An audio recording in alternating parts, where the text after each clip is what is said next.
ফেব্রুয়ারিতেই ত্রয়োদশ জাতীয় সংসদ নির্বাচন। সারা দেশ প্রস্তুত হচ্ছে একটি অবাধ, সুষ্ঠু এবং গ্রহণযোগ্য নির্বাচনের জন্য। কি ভাবছেন সাধারণ মানুষ থেকে শুরু করে আগামী জনপ্রতিনিধিরা? সে কথা জানাতে ডিবিসি নিউজের ইলেকশন এক্সপ্রেস ছুটে যাচ্ছে সব সংসদীয় আসনে। আজ আছে সারাদিন সংসদীয় আসন ৩২, গাইবান্ধা ৪-এ। স্বাগত সিএসআরএম ডিবিসি ইলেকশন এক্সপ্রেসে। আজ সারাদিন ছিল ৩২, গাইবান্ধা ৪ আসনে। এই মুহূর্তে আমাদের সঙ্গে উপস্থিত রয়েছেন গাইবান্ধা জেলা বিএনপির সহসভাপতি ফারুক কবির আহমদ।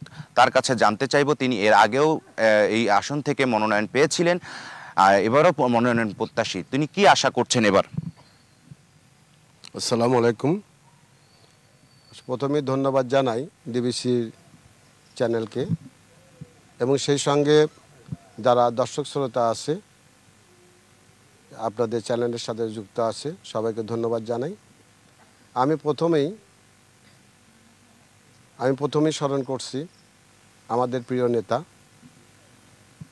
দেশ এবং জনগণের ভালোবাসা এবং বিশ্বাসের প্রতীক, যিনি ৩১ দফা প্রণয়নের মধ্য দিয়ে আগামী দিনের বাংলাদেশের সুন্দরভাবে একটি দেশ গড়ার দৃঢ়প্রত্যয় ব্যক্ত করে ৩১ দফা প্রণয়ন করেছেন।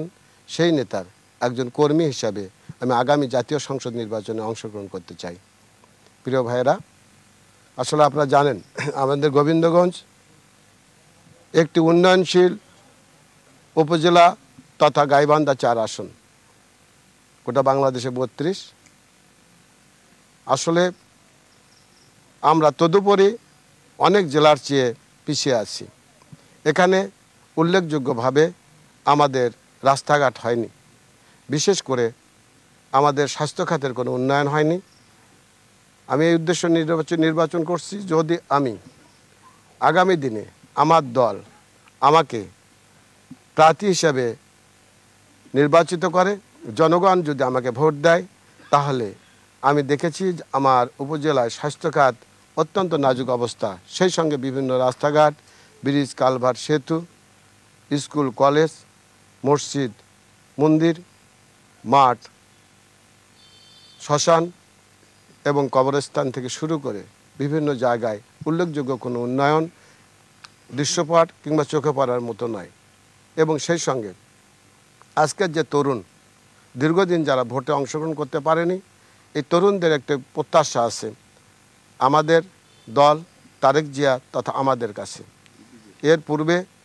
এর পূর্বে আমাদের নেতা তারেক জিয়া ওনার ৩১ দফা যে বিনির্মাণ, আগামী দিনের দেশ কেমন হবে, যে কর্মসূচি ঘোষণা করেছেন, এর মধ্যে ২৩ নম্বর কলামে আমাদের আগামী দিনের তরুণ তথা বেকারদের কর্মসংস্থানের যে ব্যবস্থা করেছে, সেই লক্ষ্যকে সামনে রেখেই আমি গোবিন্দগঞ্জে বিভিন্ন জায়গায় বিভিন্ন স্তরে যার যার যোগ্যতা অনুযায়ী তাদের কর্মদক্ষতা বাড়ানোর জন্য তাদেরকে ট্রেন আপ করে তাদেরকে কর্মসংস্থানের দিকে ধাবিত করা।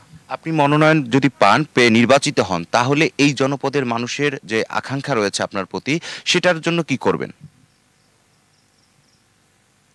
আমি সব মিলিয়ে যেটা বলতে চাই সেটা হচ্ছে আমাদের গোবিন্দগঞ্জের দীর্ঘদিনের না পাওয়ার যে সমস্যাগুলো আছে, যেটা আমি বললাম, আমাদের দীর্ঘদিনের আসলে যেটা আমাদের ইপিজেড, যেটার আমরা যদি রাষ্ট্রীয়ভাবে আমি যে সংসদ সদস্য হই, আমার সংসদ সদস্য হিসাবে আমার দলের কাছে চাওয়া, আমার দল যদি রাষ্ট্রীয় ক্ষমতায় যায়, তাহলে গোবিন্দগঞ্জ ইপিজেড বাস্তবায়ন হবে। আর ইপিজেড যদি বাস্তবায়ন হয়, গোবিন্দগঞ্জের সমস্ত বেকার যারা আছে আমাদের ভাই এবং বোনেরা, তারা সহ আমি মনে করি যে আগামী দিনে বড় একটা কর্মসংস্থানের ব্যবস্থা হবে। সেই সঙ্গে দীর্ঘদিনের যেটা পরিত্যক্ত অবস্থায় আমাদের রংপুর সিগার মিল লে অফ হয়ে আছে, আমি চাবো যে এটা পুনরায় চালু হোক, আমাদের এলাকার আমাদের প্রিয় ভাইদের কর্মসংস্থান হোক, বেকারদের সংস্থান হোক। পাশাপাশি আমি এটা বলতে চাই যে আমি যদি নির্বাচিত হতে পারি, তাহলে বিশেষ করে আমাদের দেশের আমার এলাকার নারীরা যেনারা আছেন, ওনারা এখনও অদাদক্ষ অবস্থায় ঘরে পড়ে বেকার জীবনযাপন করছেন। আমি নির্বাচিত হতে পারলে তাদেরকে উপযুক্ত ট্রেনিংয়ের মাধ্যমে তাদের বেকারত্ব সংস্থান করার চেষ্টা করব এবং কুটির শিল্প ঘরে ঘরে তৈরি করে এটা একটা উদাহরণ দিয়ে বলতে চাই। ধন্যবাদ আপনাকে। শুনছিলেন সিএসআরএম ডিবিসি ইলেকশন এক্সপ্রেস। আজ এ পর্যন্তই। আগামীকাল থাকবে 33 গাইবান্ধা 5 আসনে। ততক্ষণ পর্যন্ত আমাদের সঙ্গেই থাকুন।